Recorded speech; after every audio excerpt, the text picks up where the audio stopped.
Okay. Amateur radio safety. Uh, in some pieces of equipment, like uh, power amplifiers or either older tube type equipment, there can be very high voltages present. So if you're working on any of those, you need to be very careful. Um, One of the kind of rules is always keep one hand behind your back. Hmm. So at least you don't have current traveling between one arm and the other through your heart. That's kind of bad news. If you're just touching your finger, you probably have an involuntary reaction and pull your hand away. It may hurt like hell. Uh, but the bottom line is it could be deadly. So you really need to watch what you're doing. Yeah. Um, you can also not only get a shock, you can get some very nasty burns, particularly if it's high voltage RF. Hmm. Uh, Well, they say I that some of have, the like electrical burns are worse than like getting burnt because they affect the nerves so much throughout the whole body. yeah, and I think from what I understand, RF burns are even worse. They're extremely painful. RF burn being what exactly? When it's uh, an RF signal that's a high voltage and current that you're in Okay, contact with, as Wow. opposed to like direct current or gotcha. 60 cycle AC. Uh, but they can cause heart fibrillation, and if there's nobody there, you probably did. Yeah. So one of the safety things, even though it doesn't call it out here, is when you're doing something like that, you really should have somebody else around just in case. Just like when we talk about going up on a tower, you need to have somebody there on the ground who can call 911. Like a designated driver. Yeah. So I'm a single lady, and whenever for a number of years now, when I crawl up on a ladder, I'm always thinking I want to let someone know so that if the worst should happen, at least they'll call 911. Yeah. And Right. yeah, because it would be it's possible. Hasn't happened yet. And falling is off a ladder is not good. No, not at our ages. Yeah, probably So never what was, but Well, it depends on the height. I mean, I could bounce a little bit when I was younger, but not anymore. You and I could think bump about into. what I'm landing on, concrete Yeah, that's true. or grass, and how high and what's in the way. so what health hazard is presented by electrical current flowing through the body? All of these. So, Yeah, those guys that survived the electrocution in Tampa a couple months back, he lost 5 toes on both feet. They're Oh, they're wow. they're fitting him with prosthetics. He and another guy survived. The other guy was worse than he was, so or I'm sorry, wasn't as bad as he was. But one guy died, and then they put him in a coma because he was in such pain until the misfiring and the tissues and everything died down. Then they put him in surgery. So he's got burns from his waist down, and then he lost 5 toes. What was the They wow. were circumstance?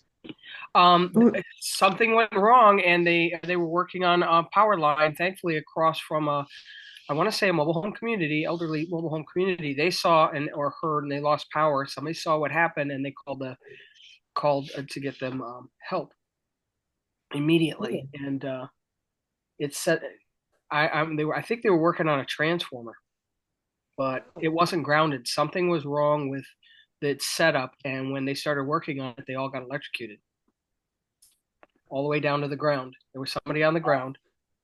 I don't know if he was touching the equipment when it got hit, but the equipment that they were working on the power line or on the pole was not grounded properly. Okay. In the United States, the current National Electric Code requires 3-wire outlets Mm-hmm. and 3-wire cords and plugs so that you have a safety ground. That's usually the green wire. It's there for safety reasons. It gets tied to ground back at your service entrance. And the reason it's there is in case there's a short between the hot wire and any of the metal containers, whether you got an electric grill or it's a toaster or something like that. That's supposed to carry the current back to ground. And in the case of where you might have a ground fault circuit interrupter, would cause it to trip that breaker. Mm-hmm.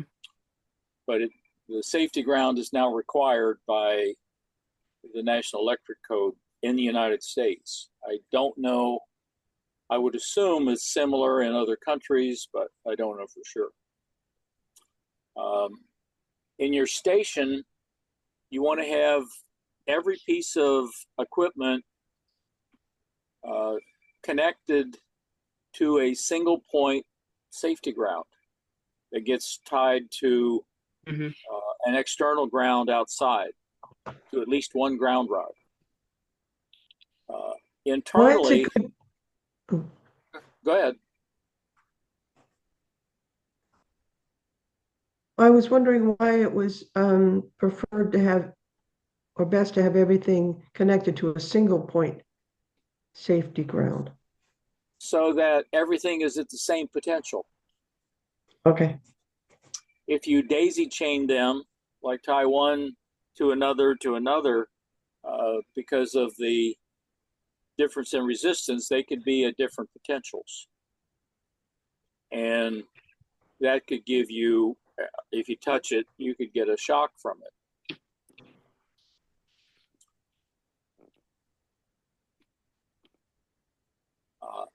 Inside, you can use copper braid as opposed to copper strap. Copper strap is preferred because of the large surface area, and we're talking about RF signals, and they tend to travel on the surface of a conductor as opposed to this inside of the conductor. Gotcha. Braid has a lot of surface area also, and it's a little more flexible, and that's what most people usually use inside. Either that or very heavy gauge stranded wire. When you go outside, braid is not too preferable because of water intrusion, which can cause corrosion, where copper strap or very heavy gauge wire is the preferred connection to your ground system outside. If you have equipment that does have high voltages, like power amplifiers or old tube transmitters, you really should have some kind of interlock, so when you open the cabinet, it shuts the voltage off.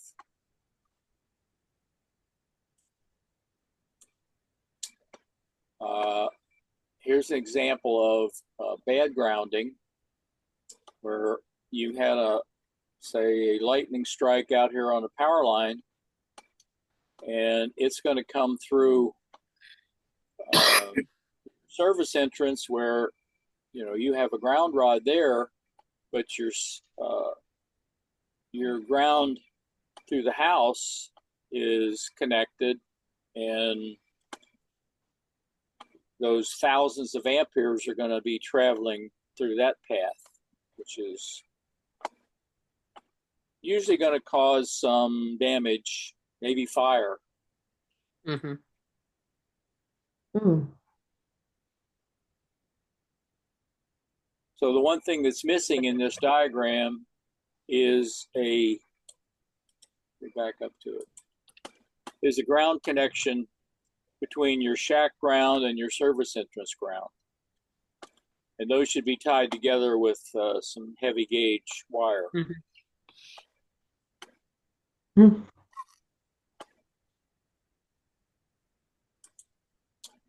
So in the United States, what circuit does black insulation indicate in a 3-wire 120-volt cable? Bravo. Bravo. What color is neutral? White.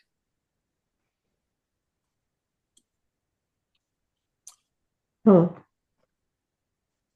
You're What's hearing good? somebody thinking, "Oh, I thought hot was red." I always thought hot was white until I found out otherwise. If it's It doesn't make 240 sense to me. volts, From direct experience, was that? Yes, that was. if it's 240 volts, you have a red and a black, and they're both hot. Ooh. So But you white still is have Fire in the stove. There you go. Right. You and still have a white green. wire, which is your neutral, Mm-hmm. which is connected to ground back at the service center. Gotcha. So what was green again? Ground. Safety. Say again. It's a safety ground as opposed to your neutral,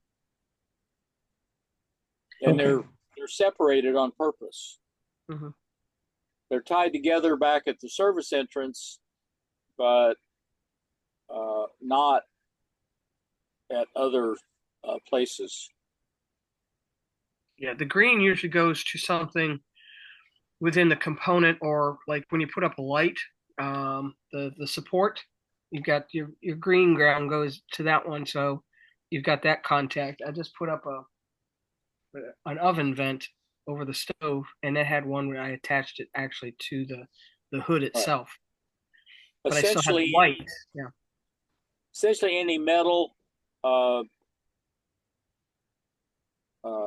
boxes, containers, whatever, should all be tied together through the safety ground.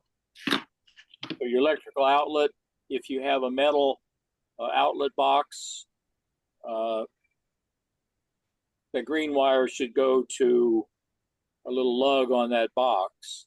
Mm-hmm. If you got some of the newer ones where it's like on retrofits, they're plastic boxes, then it's not connected and you don't really have to worry about it because it's not conductive. Mm-hmm. So what's a good way to guard against electrical shock at your station? That would be Delta. I'll go with that. Okay. Fuses and circuit breakers are there to prevent excessive current or overload. Mm-hmm. And they either, well, in both cases, they open up the circuit either temporarily in the case of a circuit breaker or permanently in the case of a fuse. You have to go replace the fuse. They should only be on the hot conductor in your house wiring. What does that mean exactly? Well, in the case of 120 volt, the black wire is the one that goes to the circuit breaker or the fuse. Gotcha. In the case of 240, the black goes to a fuse and the red goes to a fuse. Gotcha. You don't tie the white wire to a fuse. They go direct.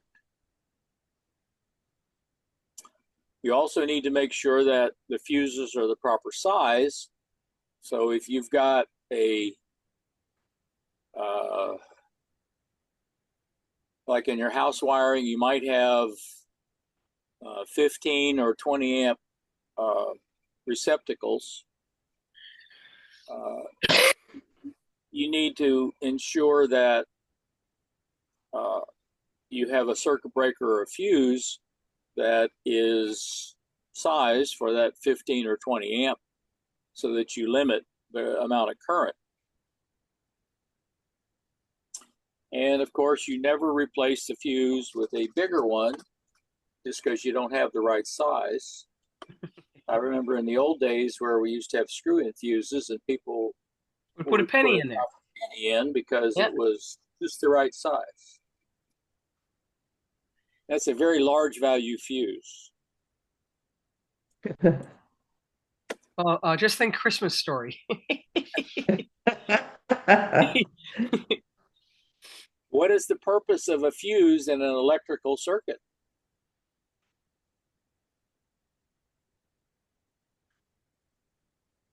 I Well, would maybe say all Delta. the above. Yeah, we like Delta. You do? But if not Delta, then Bravo. Well, let's go with Bravo Let's go with Bravo. because it has nothing to do with power supply ripple. But it sounded so good with damaging a component. Yeah, I know, but the first part is Okay, because C is like it doesn't prevent shocks. right. Okay, so it had to Well, be only indirectly, right? right. So it had to be A or B. Okay, Well, so Yeah, once you removed Charlie, then you had Mhm. eliminated Delta also. So Yep. So you It were could left with prevent- A and B, and we didn't talk about rippling. So I don't know what would mean. it could limit the length of the shock, Mm-hmm. but it wouldn't prevent the shock. Right. oh, really? Where should a fuse or circuit breaker be installed in a 120 volt AC power circuit? On the hot conductor only, alpha.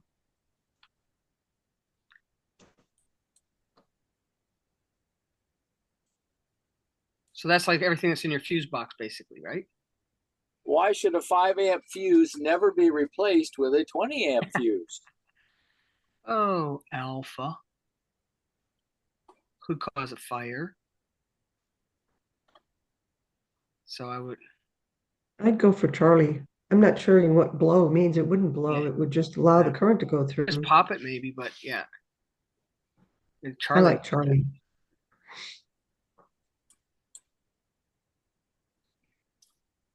Yeah, the larger fuse wouldn't necessarily even blow. It would just conduct the power, right?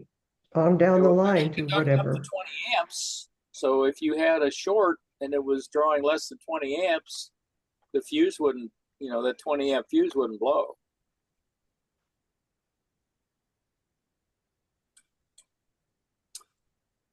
Okay, so if you're working on some power equipment, you are supposed to disconnect power before you start. that'd be a good idea. Remember that So many people don't. Mm-hmm. power supplies and equipment usually have capacitors that can store a charge for quite a while. And if it's a power supply, high voltage power supply, it can store a lethal charge for quite a while. Mm-hmm. Now, one of the things that they do in equipment is they put bleeder resistors across those, so it discharges them once power is removed. But you can't always depend on that. They tell you, not in terms of safety, but when back in the day when they say, turn off your computer and wait for 10 seconds before restarting it, that you're waiting for that whatever power may be stored to dissipate? Or is it more Also- because of some computer memory thing? That was also because the disk, the hard drive there, because they were a disk, you had to wait for it to stop turning. Stop spinning. Yep. All right. That plus for the voltage to go down to zero, so it Hmm. does erase the RAM memory. I still do it. Oh, If you yeah, did it yeah, right yeah. away, you still have power on memory, and it may not erase it. It's not really done until it's done. Right. Um, you want to kind of check the voltage on the capacitors to see if there's a charge. This is one of those where you're supposed to keep one hand behind your back when you're doing it. There's a lot of, you don't hear about it much anymore, but because most of the equipment is now transistorized, so we're at much lower voltages. But back in the tube days, people would make a little shorting stick, maybe a piece of PVC with a uh, wire going through it and a little contact sticking out, and the other end you'd tie to ground so that you could put that on the terminals of the capacitor and discharge them. Finger. Mm. So, what hazard exists in a power supply immediately after turning it off? Delta. Hmm. Okay, batteries. Oh Even yeah. though a 12 volt, like a car battery, doesn't seem like it's that big a hazard, uh, if you were to directly short the terminals on a charged up car battery, it could actually explode. Uh, they That's not can good. they can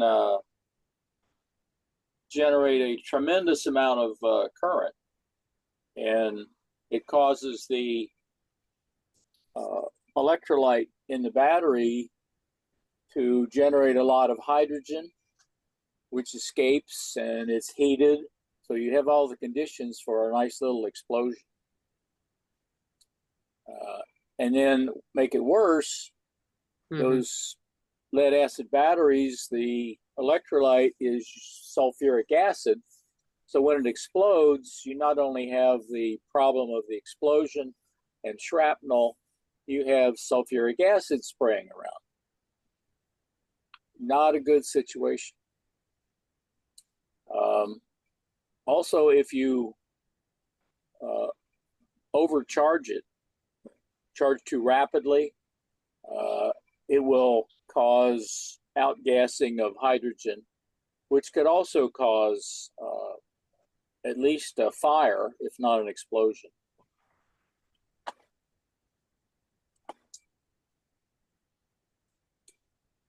So, which of the following is a safety hazard of a 12-volt storage battery?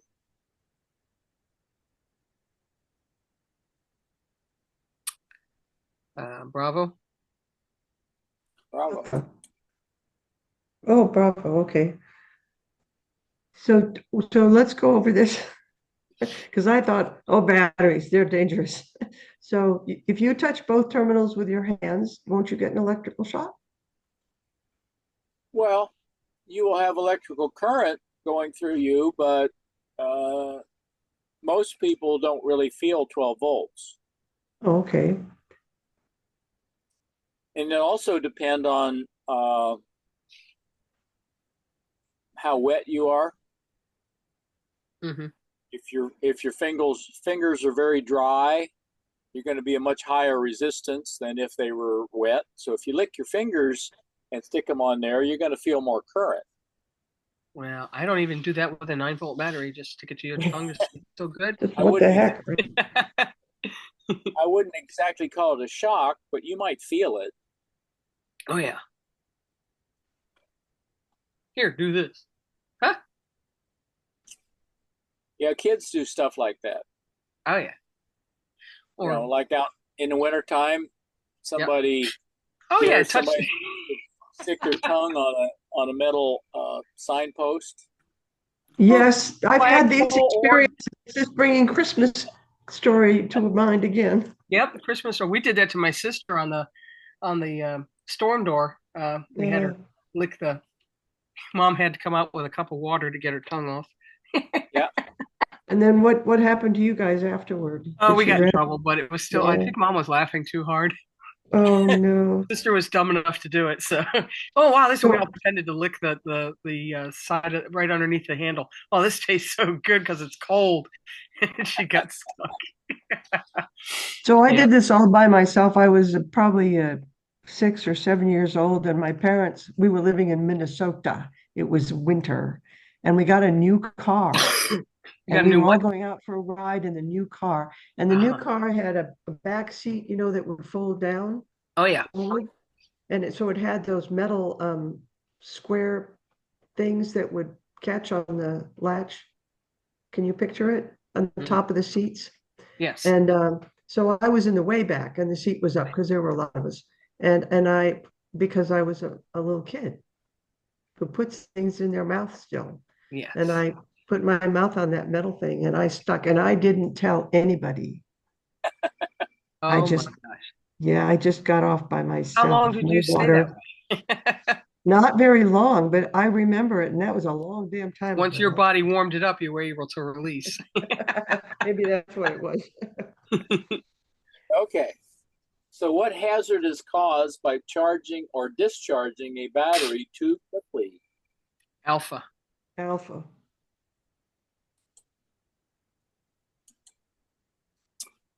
Okay, so electrical shock can be due to heating, disrupting your cells, or uh, Hmm. usually, if it's a voltage, you get an involuntary muscle contraction, which can, in some cases, pull you away. And Uh, sometimes you grab onto it and you can't let go because your muscles contract over it and you're stuck. right. Ah, Uh, you have to use three wire cords and plugs and receptacles in the United States in modern uh, houses. Everything should be tied to a common safety ground as a single point connection. In other words, you don't daisy chain equipment. Run a wire from each piece of equipment to essentially the same point. Uh, a lot of people will fasten a length of copper pipe to the wall and tie everything to that, and then that gets connected to your ground outside. Gotcha. Could be a copper plate or something like that, but essentially something where uh, it's a common connection point for everything. And you need to make sure that you have some kind of mechanical interlock in high voltage equipment that shuts the power off when you open up the cabinet. Fusers are there to prevent an overload. In your house wiring, they should only be installed in the hot leads, black on 120 volts, both black and red on 240. Never put in a larger fuse than what the equipment that it's feeding is rated for. If you've got equipment that has high voltage power supplies in it where you've got filter capacitors, you need to make sure that they're discharged. You need to be very careful about storage batteries where you can. I've seen cases where somebody dropped a wrench and it landed directly across the terminals of the battery, and that caused an explosion. Yeah. mm, And the wrench got very cherry red. oh my goodness. Oh, I'll bet. Don't touch that thing.